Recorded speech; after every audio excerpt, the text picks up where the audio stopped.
क्या मैं अपनी कहानी को कभी दुनिया के सामने ला पाऊँगी कि नहीं ला पाऊँगी? कि मेरे साथ कभी जो हुआ था, मैं अपनी लाइफ़ का जो स्ट्रगल है किसी को बता पाऊँगी या नहीं बता पाऊँगी? ये सब मेरे ज़हन में जो बातें हैं, वो बस ऐसे पूरी-पूरी दिन, पूरी-पूरी रात बस ऐसे चक्कर से आते रहते हैं मुझे कि मैं अपनी कहानी सबको बता पाऊँगी कि नहीं। तो मैं शुरुआत कर लेती हूँ वीडियो की। नमस्ते दोस्तों, कैसे हो? आई होप आप सब लोग बहुत अच्छे होंगे। कि मैं बहुत उम्मीद के साथ आप सबके साथ ये वीडियो लेके आई हूँ। मैं सोचती हूँ कि मेरी ये कहानी पूरी पूरी दुनिया सुने, और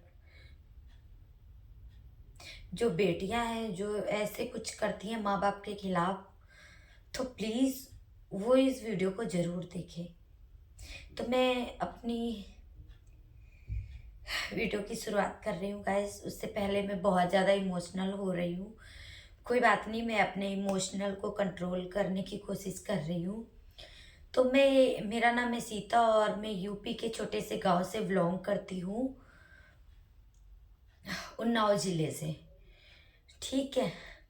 उसके बाद क्या होता है, मैं बहुत ही मिडिल क्लास भी नहीं, पुअर फैमिली से बिलोंग करती हूँ, जहाँ पे मेरे माँ और मेरे पिताजी एक किसान हैं। उनके पास कुछ नहीं था। उनके 3 बच्चे थे, मैं थी, मेरी छोटी बहन थी और मेरा एक भाई था। तो ऐसे मेरी पढ़ाई चल रही थी। पढ़ाई चल रही थी, उसी बीच में उसी दौरान मेरे घर एक रिश्ते वाले आ जाते हैं।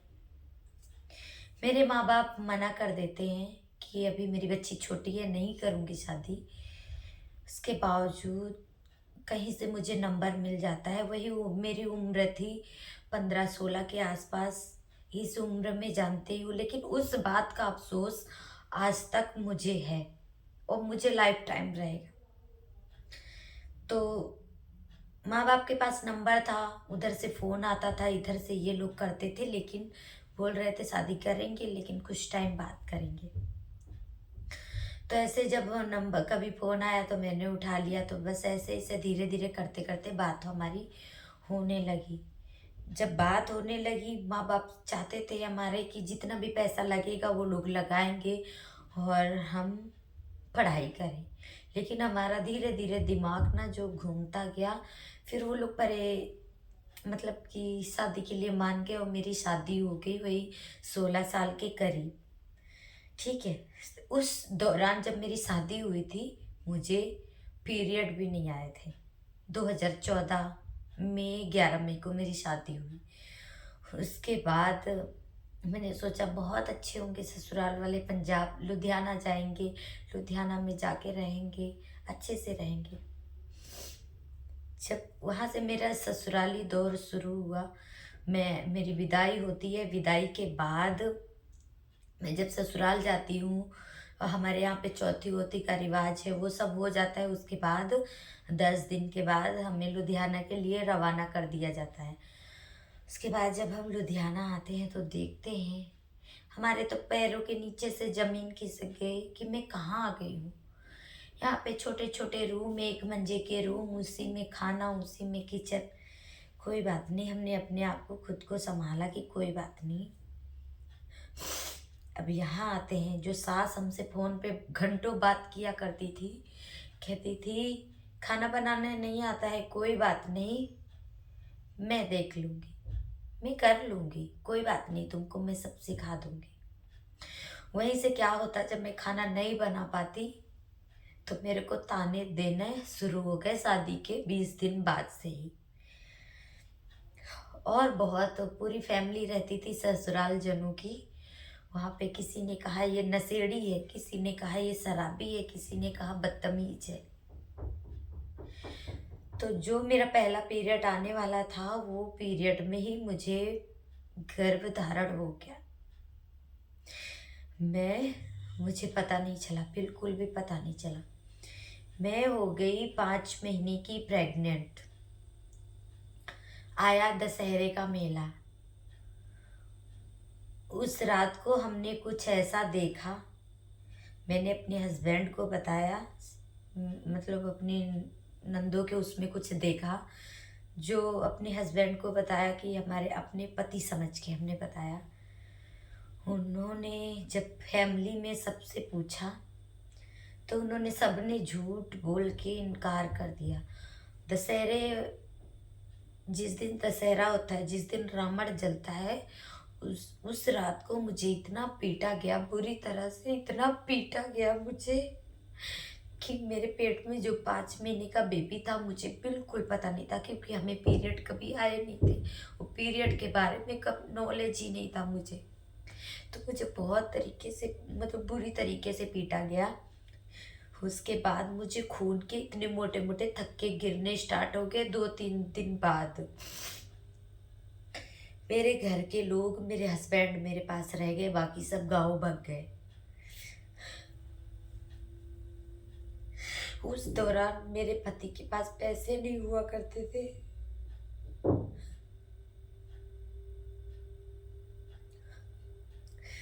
तो जो इनके चाचा हैं और चाची जी थे, वो पड़ोस में ही रहते थे, जहाँ पे हमने लुधियाना में रूम लिया था,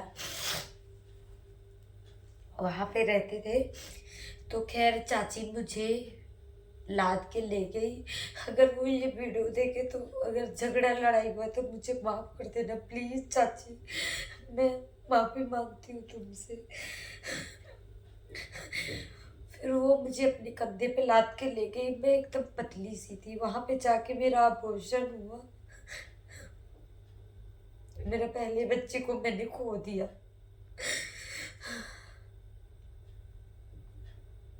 2014 से मैंने स्टार्ट किया ये सब झेलना।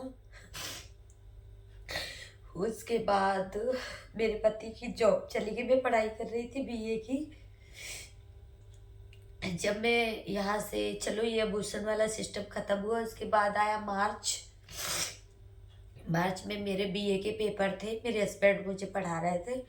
तो जब मैं पेपर देने गई तो उनकी जॉब छूट गई। जब मैं वहाँ से आई तो मेरे जो ससुराल वाले थे, जब पेपर दे के आई तो उन्होंने मुझे घर से, कमरे से मतलब निकाल दिया। कमरे से निकाल दिया तो फिर मैं अलग बेड़े में रूम लेके रहने लगी। जब रहने लगी उन्होंने मुझे अलग कर दिया। उसके बाद जब अलग कर दिया फिर भी मैं नहीं मानी। उन्हीं लोग के पास खाना बनाती थी। वो लोग सब फैक्ट्रियों में काम करते थे, मैं उन्हीं लोगों के पास रहती, खाना बनाती, गिड़गिड़ाती। क्योंकि माँ बाप ने तो ज़बरदस्ती में मेरी शादी कर दी थी, बट उतने दिल से मुझे नहीं मान रहे थे वो लोग भी।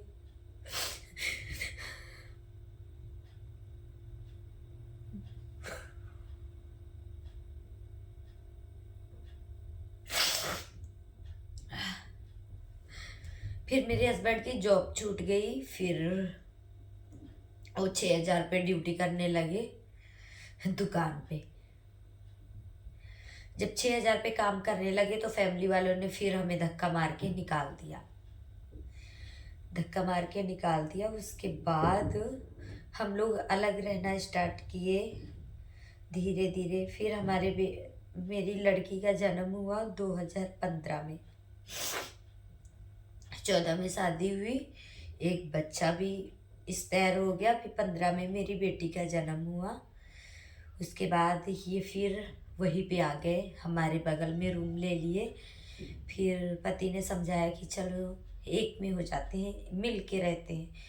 फिर हम लोग फिर रहने लगे। जब फिर साथ में रहने लगे तो फिर वही ताने झपटे ये सब फिर शुरू हो गए हमारे साथ। मारपीट, हस्बैंड को भड़का के उनसे भी मरवाया जाता। जब मैं बहुत परेशान हो जाती तो मैं मायके चली जाती अपने बच्चों को लेके। गाइस इतने 2014 से मैं अब तक बर्दाश्त कर रही हूँ, और मैं कितना बर्दाश्त करूँ।